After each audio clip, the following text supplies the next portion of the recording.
darmos cordiais boas-vindas a todos os amigos e amigas que nos acompanham aqui nas Palavras Cruzadas. E hoje, já na lição 3, teremos como título ou tema principal Compreendendo a Natureza Humana. Uma vez estamos a falar da morte, sobre a morte e a esperança que existe sobre esta mesma morte, nós hoje vamos falar compreendendo a natureza humana. Como é que nós, como seres carnais, vamos compreender a questão da morte? Como é que Deus trata dos mortos? E aqueles que morreram em Cristo, o que é que lhes espera? Então, tudo isso e muito mais, nós teremos a oportunidade de ter aqui, para além de mim, um amigo, o irmão Jorge Bessa, ele que nos vai ajudar a compreender essa questão da natureza humana, que é difícil, mas a luz da Bíblia tem sempre uma solução e nós precisamos apenas de compreender aquilo que Deus deseja para cada um de nós. E no livro de Gênesis, no capítulo 2, no versículo 7, diz que e formou o Senhor Deus o homem do pó da terra e soprou em suas narinas o fôlego da vida, e o homem foi feito alma vivente. Antes de entrarmos no tema principal, eu ia estender cordiais boas-vindas ao irmão Jorge Bessa, para poder também falar sobre a introdução deste assunto que, de certeza, será ricamente discutido e compreendido por todos nós. É um privilégio estar com o Durão hoje, é a primeira vez e tenho esse prazer porque gosto imenso do Durão e gostei imenso do culto que ouvi no último sábado e tocou bastante profundo aqui no coração. E neste tema também da Escola Sabatina vou deliciar-me com certeza também com os pensamentos do Durão e com aquilo que nós temos escrito na Palavra de Deus. Em primeiro lugar, nós temos que ter uma noção exata e uma credibilidade total da Palavra de Deus. A Palavra de Deus é inspirada e nós temos que ter essa compreensão que temos que ter total fé, confiança que ela é a Palavra de Deus. E quando Deus diz que soprou nas narinas de um boneco que ele fez, portanto Deus fez um boneco na terra, do pó da terra, construiu à imagem e semelhança sua, portanto nós podemos até afirmar com alguma certeza que a única imagem que pode ser tolerada por Deus é esta imagem que nós somos, uma imagem viva. Portanto, Deus não tolera imagens mortas nem de nada. Nós somos a imagem de Deus, por isso Ele não tolera mais nenhuma, porque nós fomos à imagem e semelhança dele. E o Criador assoprou nas narinas, ou seja, quando Ele encostou a sua boca nas nossas narinas e, portanto, pressionou o ar para dentro, eu imagino que aquele boneco ficou com pulmões, com o coração, com as veias, com os músculos, com tudo ali a funcionar perfeitamente. Aquilo entrou o sopro de Deus dentro e o boneco começou a funcionar como todos os mamíferos têm, todos os sistemas respiratório, sistema digestivo, a visão, tudo entrou e ficou ali a funcionar em pleno. Portanto, a criação, a vida que nós temos hoje é exatamente foi feita assim, foi nascida assim, por obra e criação de Deus. Portanto, Deus, o Pai, neste caso foi Filho, o Criador, criou-nos à sua imagem e semelhança, soprando para dentro das nossas narinas, ou do primeiro homem, exatamente o fogo da vida, transformando-o em alma vivente. E é esta alma vivente que agora tem muita discussão. E a discussão uns dizem que a alma sai e entra, outros... Não, nós somos... a nossa alma vivente é exatamente esta vida que nós temos com todo o sistema de vida que nos faz girar e que nos faz pensar e que nos faz falar e que nos faz ver. Tudo isto é a nossa alma vivente. Portanto, se ela sair de nós, e nós já assistimos com certeza a algum funeral, está ali um corpo, mas sem alma vivente. Portanto, um corpo sem alma vivente que vai acabar por apodrecer. Ou seja, até os nossos narizes vão ter uma função diferente, porque quando esse corpo começa a apodrecer, os nossos narizes vão começar a cheirar um cheiro de morte. Que é uma coisa impressionante. Portanto, aquilo que nós temos enquanto vivos é o cheiro de vida. Depois de mortos, nós temos o cheiro de morte, que é exatamente o não ter vida em nós próprios. perante esta situação, eu penso que nós devíamos ter a certeza de que a vida é uma doação de Deus e que este corpo que nós temos é um corpo que é a própria alma vivente. E acho que não há dúvidas de nós cristãos, nós, adventistas do sétimo dia, não temos dúvidas em relação a este pressuposto, porque a Bíblia nos diz exatamente isto. Pois, porque está claro, porque desde a sua primeira intervenção na história humana, Satanás tem procurado nos fazer acreditar que não vamos morrer, mas que uma parte de nós, que é a alma, permanece consciente quando o corpo morre. E esta afirmação concorda com o que a Bíblia ensina sobre a morte ou sobre a natureza da morte? Claro que não. Porque hoje as pessoas andam tão interessadas em saber sobre este processo da morte que muitos cristãos também têm entrado nessa discussão se a pessoa, quando morre, a alma fica a vaguear em algum lugar, mas isso não tem nada a ver. Porque é como o irmão Jorge Bessa disse bem, quando Deus desenhou aquele boneco de barro, que era um corpo, o que é que Deus fez? Do pó, ele juntou o sopro, não é? Que é o espírito, e esse espírito deu origem a um ser vivente, a uma alma. Por isso é que muitas vezes... Sim. E eu posso dizer, portanto, podemos afirmar através do estudo da palavra de Deus que o diabo, quando veio tentar Adão e Eva, ele já estava sob o efeito, ele já tinha sido expulso do céu por pecado, ou seja, sendo o salário do pecado a morte, o diabo já tinha esse salário sobre ele, portanto ele já era um ser que iria morrer, porque já tinha pecado contra Deus. E veio desafiar exatamente o representante de Deus na Terra, portanto, uma criação de Deus, a que aceitasse os seus planos, porque o fim do diabo, de Satanás, era exatamente criar a morte também no ser humano. Exatamente. Ou seja, a vida foi dada pelo sopro de Deus. E agora temos aqui a fazer um cenário imaginativo. Deus soprou o fogo da vida dentro de Adão.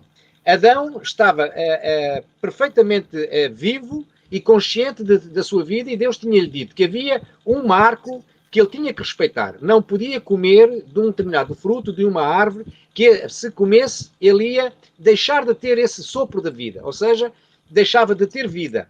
Ia morrer. Portanto, a morte não é mais nem menos que deixarmos de ter o sopro de vida de Deus, concedido por Deus.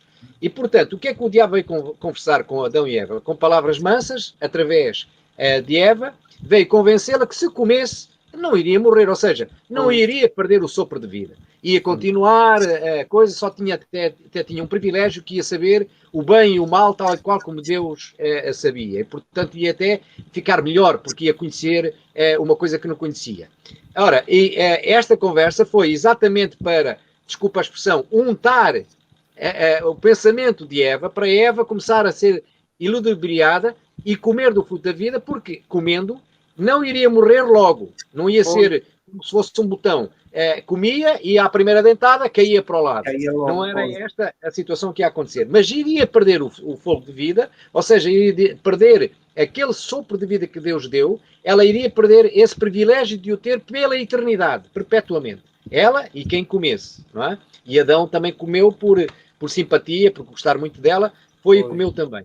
E nós, raça humana, perdemos exatamente este privilégio de ter o sopro da vida pela eternidade, porque fomos induzidos depois, por Adão e Eva também, a viver aquela vida de pecado, porque o diabo tornou-se o chanceler deste mundo.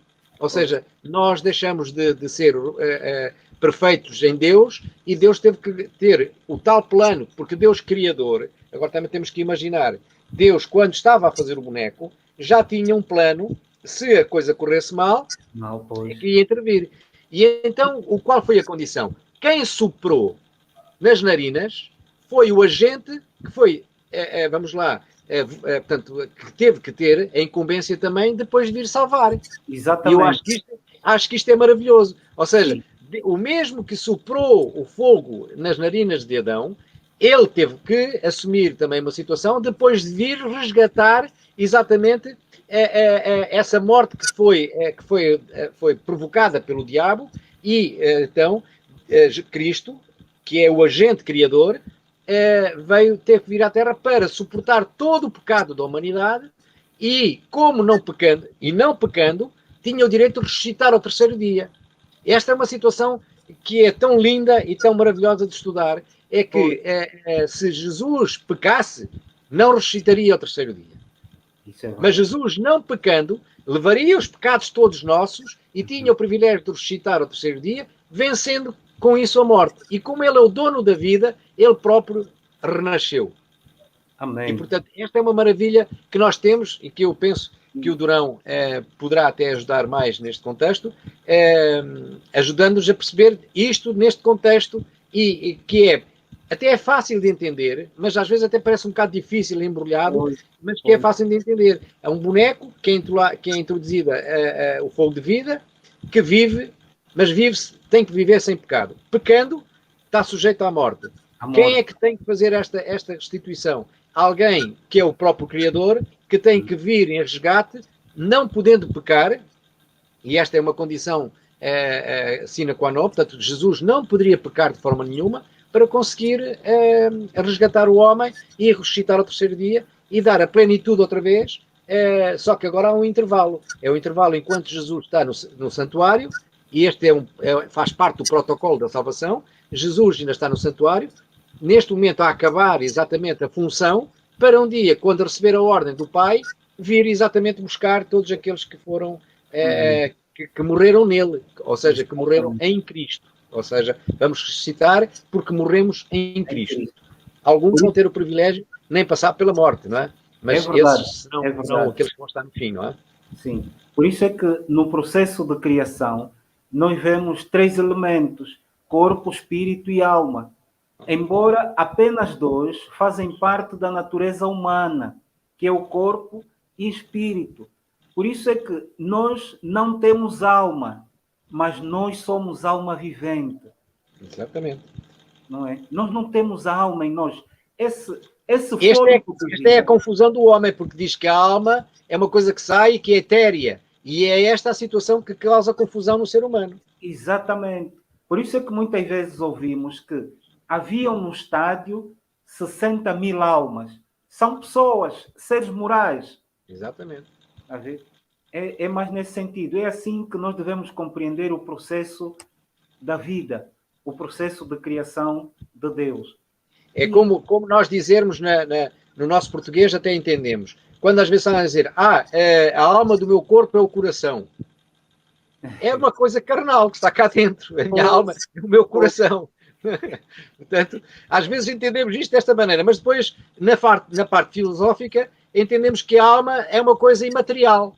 Imaterial, pois. A maior parte das pessoas pensa que a alma é uma coisa imaterial, que anda por aí e que vai e vem, e que aterra em qualquer sítio. Não é. Portanto, a alma não... nós somos alma vivente, com carne, músculos, ossos. Esta é que é a nossa alma vivente. Falando agora do processo a morte e a alma, Ezequiel 18:20 traz-nos a ideia de que a alma que pecar, essa morrerá. E Paulo, em Romanos 5:12, Paulo deixa claro que estamos todos sujeitos à morte por causa do pecado. E a morte é um processo que afeta todos os seres vivos igualmente, sejam animais ou seres humanos.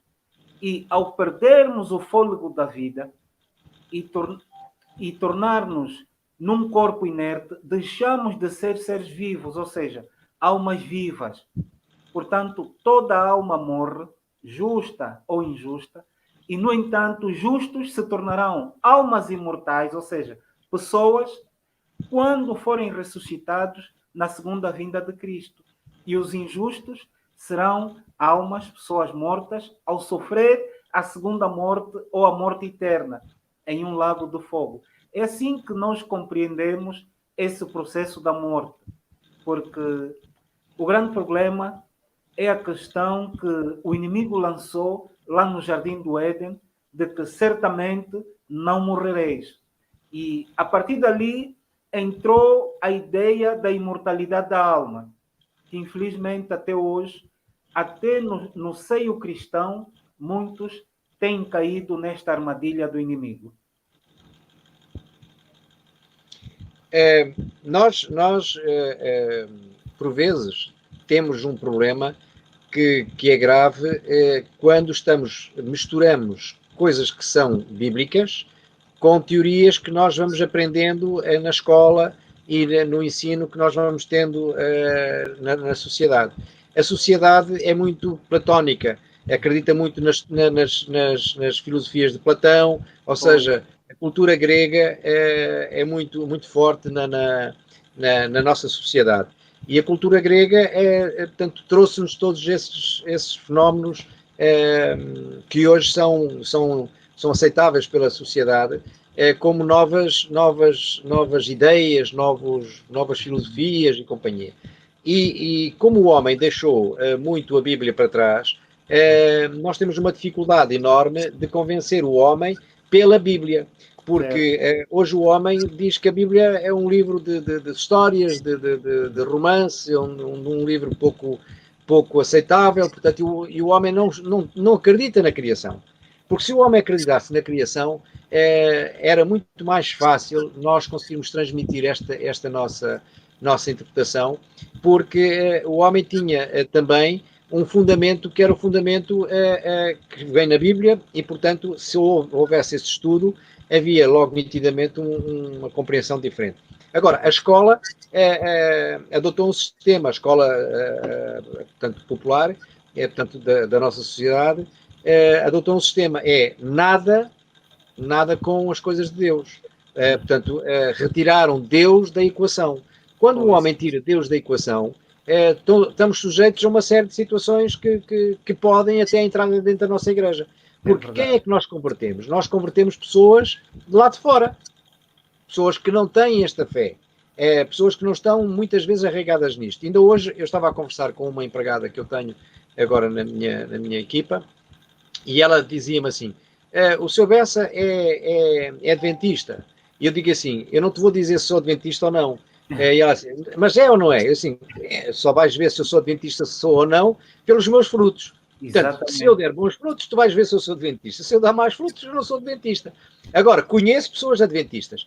E tu vais-me conhecer a mim se eu sou ou não adventista. Mas eu não te vou dizer se sou. Agora, que acredito no sábado, que acredito nas coisas que estão na Bíblia e que são certinhas e direitinhas, isso acredito. Portanto, é neste fundamento que muitas vezes as pessoas que olham para nós e olham para nós como uma igreja, como uma seita, como sei lá o quê, uma crença, porque vem sempre, vocês são aqueles que não comem carne de porco. Exatamente. É são aqueles, não é aqueles que acreditam em Deus. É uma coisa engraçada.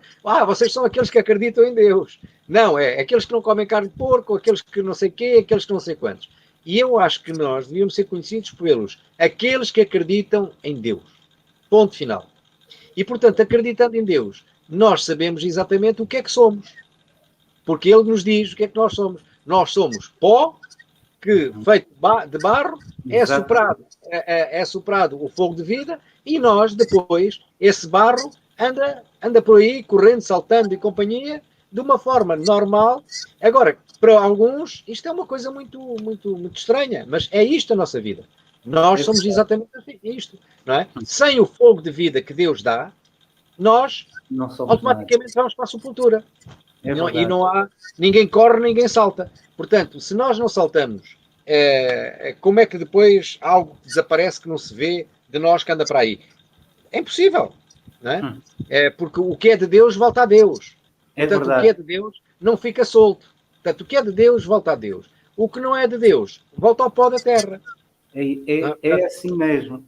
Porque é o processo inverso.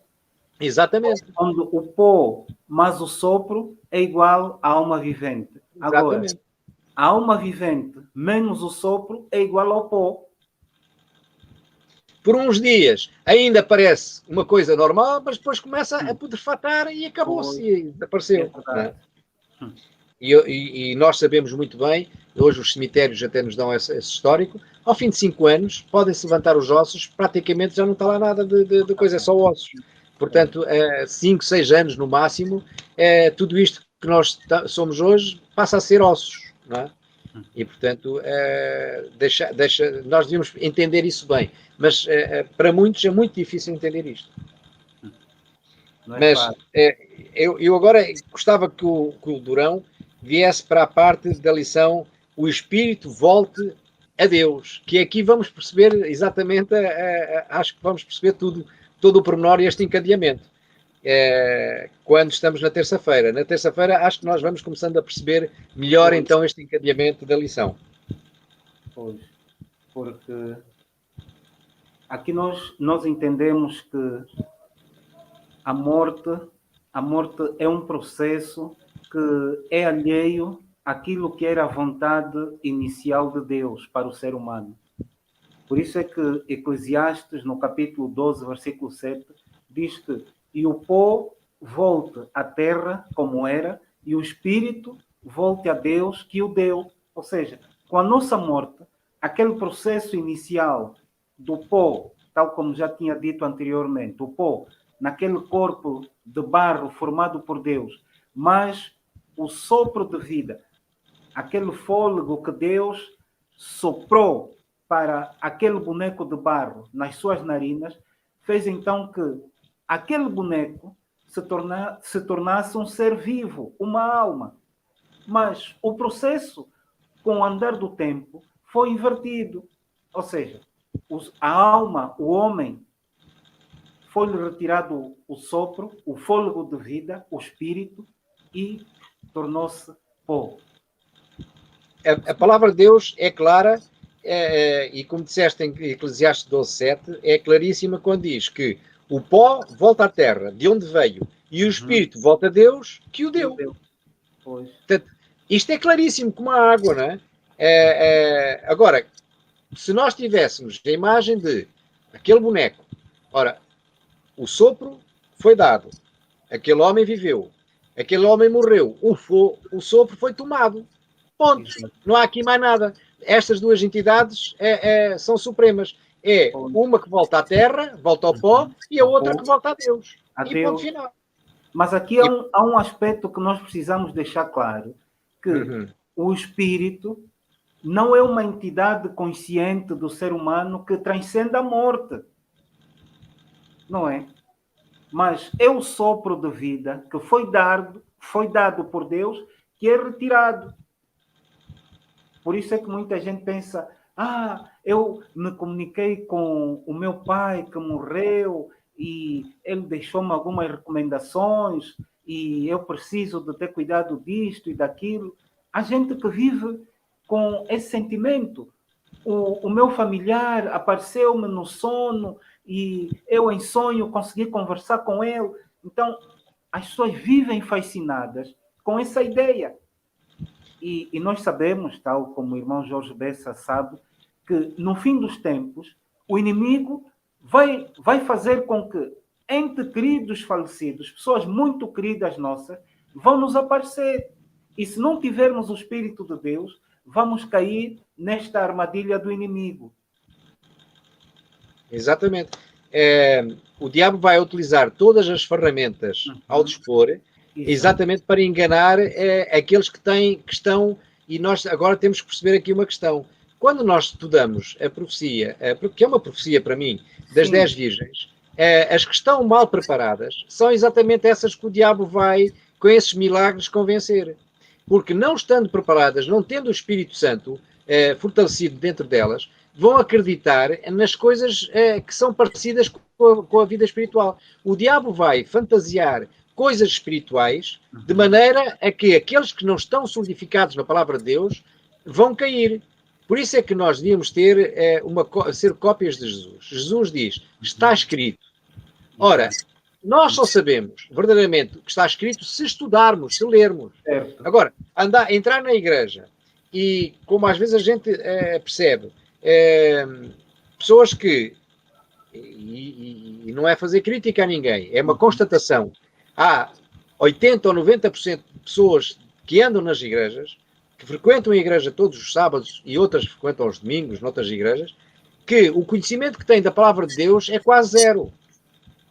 Só têm conhecimento por ouvir aquilo de vez em quando que um pregador diz. E se nós nos lembrarmos, eu pergunto assim ao Durão, qual foi antes do teu culto, os dois antes de ti, qual foi a pregação? Às vezes nós não nos lembramos. Uhum.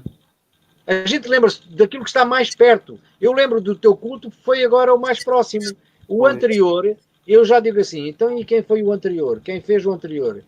Epá, eu lembro que foi o Mané, fez um e eu não sei quantos que, epá, mas já tenho... Portanto, uma pessoa que não leia, até esquece aquilo que houve. Portanto, ler é uma matéria que nós devíamos estar constantemente a fazer. Constantemente a fazê-lo. Ler, meditar, portanto, perceber aquilo que estamos a ler e não entender só, lemos uma vez e acabou. A mim, uma vez, um professor disse-me assim, tu serás um técnico de excelência se leres este capítulo, que era sobre uma parte técnica, 6 vezes. Se leres isto 6 vezes, epá, isto fica-te na cabeça, nunca mais esqueces isto. E eu adoto isto para ler a palavra de Deus. Amém. Eu, normalmente, um trecho, eu gosto de o ler 6 vezes. E gosto de ler 6 vezes porquê? Porque ele encaixa. Ele, a primeira vez, treino. E a maior parte das vezes, o que é que acontece? Não lemos. Não sabemos o que é que está na Escritura. E ao não saber o que é que está na Escritura, o que é que o inimigo faz? Vai fantasiar umas coisinhas, fazer o que fez com Eva. Eva estava mal preparada em relação ao fruto, e ele começou a lhe dizer que, não é bem assim, é mais assado, e é mais assim, e mais assado, e a Eva foi andando por ali e foi navegando naquela coisa. Porque se a Eva tivesse solidificada naquilo que Deus lhe ensinou, ela dizia, não, isto foi como Deus disse, e Deus disse assim, e acabou. E, portanto, cuidado, que eu já não quero ter mais conversas contigo, porque tu não estás a falar segundo a vontade de Deus. E, portanto, estas situações, muitas vezes, deveriam acontecer connosco. Alguém que está com uma conversa muito, muito fora do contexto, a gente diz assim, e houve uma vez na minha vida, estava eu a fazer uma escola sabatina, na escola sabatina de Cascais, na igreja de Cascais, e eu estava a falar sobre os 144 mil. E, de repente, eu não sei porquê, disse uma frase que gerou confusão. E houve um irmão que se levantou e disse assim, irmão Bess, para lá aí e explique lá isso outra vez do princípio, que nós estamos aqui confusos. Uhum. E eu tive que parar, reiniciar a situação, e até tive que ir buscar a Bíblia para ler bem, para não haver dúvidas nenhumas em relação àquilo que estava a ler e aquilo que estava na escola sabatina, porque realmente a forma como eu falei podia ser entendido de outra maneira. Ok. E porquê? Porque eu estava a utilizar palavras minhas, e as palavras minhas podiam ser interpretadas de outra maneira que não era aquelas que estavam na Escritura. E, portanto, nós devemos falar segundo aquilo que está escrito. E quando não sabemos o que é que está escrito, devíamos ter a humildade de dizer assim, não, deixa lá ver, porque eu posso estar aqui a cometer um erro para mim próprio e um erro também para os outros. E o pior que há é nós cometermos um erro para os outros, porque nós próprios, mais tarde, nós até podemos dizer, afinal isto é desta maneira. Mas quando dizemos aos outros, os outros podem ficar com isso para sempre. Para sempre, é verdade. Essa que é a gravidade das situações. E em relação a isto, a este tema que nós temos hoje, eu acho que nós devíamos perceber isto com esta história que eu comecei a contar. Sopro da vida no boneco e o boneco vive nesse sopro da vida, mas estava sujeito a quebrar tudo isto em função de se pecasse. Pecou, deixou de ter por perpétuo, por eterno, o sopro da vida. Portanto, ficou sujeito à morte quando Deus decidisse, porque é Deus que decide a vida e quando é que ela começa e quando ela termina. E, portanto, não é ninguém, não há entidade nenhuma neste mundo que tem decisão sobre a vida e sobre a morte. Deus é que é o patrono da vida e que permite que as coisas aconteçam. E, portanto, quando nós pecamos, estamos sujeitos a um dia, hoje, amanhã ou depois, a deixarmos ter este fogo da vida. E quando deixarmos de ter, temos de ter consciência que enquanto o tivermos, estamos com todas as capacidades para poder fazer o bem. Porque depois de mortos não conseguimos fazer nada. Nem bem, nem mal. Não é? E porque os mortos já não têm ciência de nada. Não tem nada. E como nós herdamos, e aqui é importante dizer-se isto, a nossa herança para a vida eterna é o nosso caráter.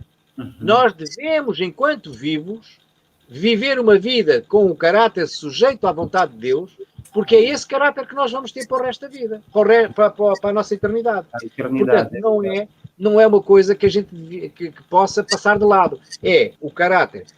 Eu já, confesso, já cometi erros em todos os mandamentos. Já adulterei, já roubei, já matei, já fiz isso tudo. Agora pode dizer, não matei com uma pistola. Mas provavelmente disse palavras que destruíram a dignidade de alguém. Não roubei um banco. Mas provavelmente já fiz alguma coisa que não foi a mais correta a nível da vida do dinheiro, não é? Já adulterei. Com certeza já olhei para uma mulher e fiquei assim um bocado coisa, porque a minissaia era tão atrevida que às tantas os pensamentos foram maus. Portanto, nós temos que ter a consciência de que todos nós pecamos. E todos nós estamos destituídos deste sopro da vida para a eternidade. Agora, temos que construir um caráter de forma que cada vez mais tenhamos solidez na nossa vida espiritual e que a graça de Deus nos venha a perdoar tudo isto, estes pecados todos, porque só o Cristo pode fazer isso, e Ele, neste momento, está no santuário exatamente a fazer esse trabalho, e, portanto, nós temos que ter esta consciência que o fogo da vida é tirado e agora há um processo que é Jesus no santuário que está a tratar e que não há alma nenhuma por aí a vaguear, há um corpo dos nossos pais que morreu e está debaixo da terra e a Deus está a tratar disto tudo. O diabo vai fingir que tem poder sobre isto e vai arranjar factos e outras coisas para nos confundir. E vai confundir alguns. Pois. Infelizmente. E aqui já na parte final, o nosso tempo praticamente já se foi, mas vamos deixar aqui algumas notas finais. Dizer que a Bíblia usa várias expressões para se referir à morte. Diz que foi reunido ao seu povo, dormiu com seus pais. Isso implica uma vida social e consciente após a morte? Não. E nota que Davi, embora tenha descansado junto aos seus pais, não ascendeu ao céu, mas permanece em seu túmulo até hoje. E a mesma expressão usada para a morte de Davi também é usada para a morte de outros reis, independentemente de terem sido justos ou perversos. Essas expressões todas indicam que todos nós vamos acabar no mesmo lugar, ou seja, na tumba, na sepultura, e seguiremos os passos dos nossos ancestrais e lá permaneceremos até o dia da ressurreição. É assim que a Igreja compreende a morte, é assim que nós devemos transmitir às pessoas o que é a morte. É um sono, é um descanso em que nós repousamos, dormimos, descansamos, já não conseguimos louvar a Deus, permanecemos em silêncio, não pensamos, não sabemos o que se passa, não trabalhamos, não estudamos e não temos atividade nenhuma. Assim é o nosso estado na morte. Quer tenhamos sido justos ou injustos, porque todo outro ensinamento fora deste conceito, então já não é bíblico. Eu acredito que o irmão Jorge Bessa deverá ter também subsídios para tecer aqui antes de terminarmos o nosso estudo. Eu gostei muito da palavra daqui na parte que eu tenho uma aplicação no meu telemóvel, da Escola Sabatina, que eu não sei se está no livro, porque eu não tenho o livro, mas que eu gostei imenso, que são cinco pontos importantes que nós devíamos destacar, que é, o primeiro ponto, Deus moldou o homem fisicamente e depois lhe soprou nas narinas o fogo da vida. Ele criou o homem e mulher à própria imagem e semelhança da divindade. O segundo ponto, a alma humana não é imortal, pois pode morrer. A alma morre, o espírito volta a Deus. Mas isso não quer dizer que o espírito dos mortos permaneça consciente na presença dele. O fogo da vida deixa de fluir. Morrer é deixar de existir como ser vivo. O quarto ponto, os mortos dormem inconscientes, como o irmão Durão disse mesmo há bocadinho. Portanto, não há consciência nenhuma quando se está morto. E o ponto 5, todos os mortos descansam inconscientes na sepultura e não têm contacto uns com os outros, como também o irmão Durão disse agora exatamente o mesmo. E o 6º ponto é que eles aguardam inconscientes a ressurreição e o juízo. E há um ponto que eu acrescentava aqui, que é, desde o momento em que a minha mãe ou todos aqueles que morreram, até ao dia que Jesus voltar, é apenas um segundo. Que é o momento que ela morreu, acabou ali. E quando Jesus vier, é no segundo logo imediato, porque entre ela está lá debaixo e Jesus vir, ela está exatamente em plano zero. E, portanto, haverá aqui, o tempo para ela será, morreu e acordou com Jesus. É verdade. Portanto, e nós, às vezes, não temos esta consciência. E acho que é maravilhoso nós termos esta consciência. Mesmo que morramos, mesmo que eu morra amanhã, eu quero ter a consciência, agora em vida, que vai faltar um segundo apenas para eu ver Jesus. Amém. Se eu ficar vivo, vou ter que estar à espera para vê-lo em glória, a vir pelas nuvens e eu subir para os céus. Portanto, nós temos que ter esta consciência e devemos amar a Deus sobre todas as coisas. O apelo que eu faço, se o irmão Durão permitir que eu termine, eu faço este. Leiamos com consistência a palavra de Deus. Porque ao ler a palavra de Deus, nós vamos descobrir pérolas, mas pérolas vivas. E nós vamos descobrir o quão insignificantes somos. E quão preciosos nós somos aos olhos de Deus, que nos ilumina de tal maneira e nos dá o Espírito Santo para que nós possamos entender aquilo que Ele mandou escrever lá atrás, por apóstolos, por profetas, por homens inspirados. Ele mandou escrever isso e agora dá-nos o Espírito Santo, que foi o mesmo que inspirou para escrever, nos dá hoje para nós entendermos exatamente essas mensagens.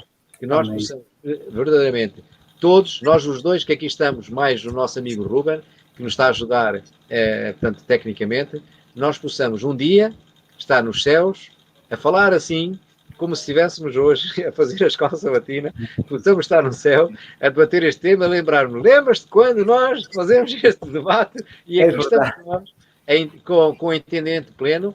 E uma das coisas que eu gostava de fazer, e vou gostar de fazer pergunta a Jesus, é exatamente esta. Porquê que nós tivemos um hiatozinho na nossa vida humana que muitas das coisas a gente não conseguiu perceber na totalidade?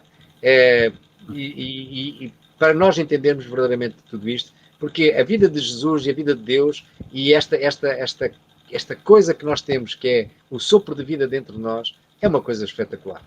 E não há como justificar isto, nem há como explicar isto de uma forma muito, muito convincente, não é? Mas é de viver. Nós, se vivermos esta coisa, este sopro de vida que Deus nos dá, é uma maravilha.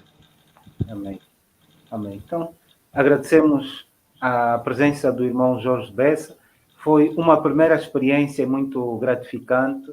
Acredito que do futuro estaremos muito melhor entrosados e ainda assim deu para sentir a presença do Espírito Santo entre nós.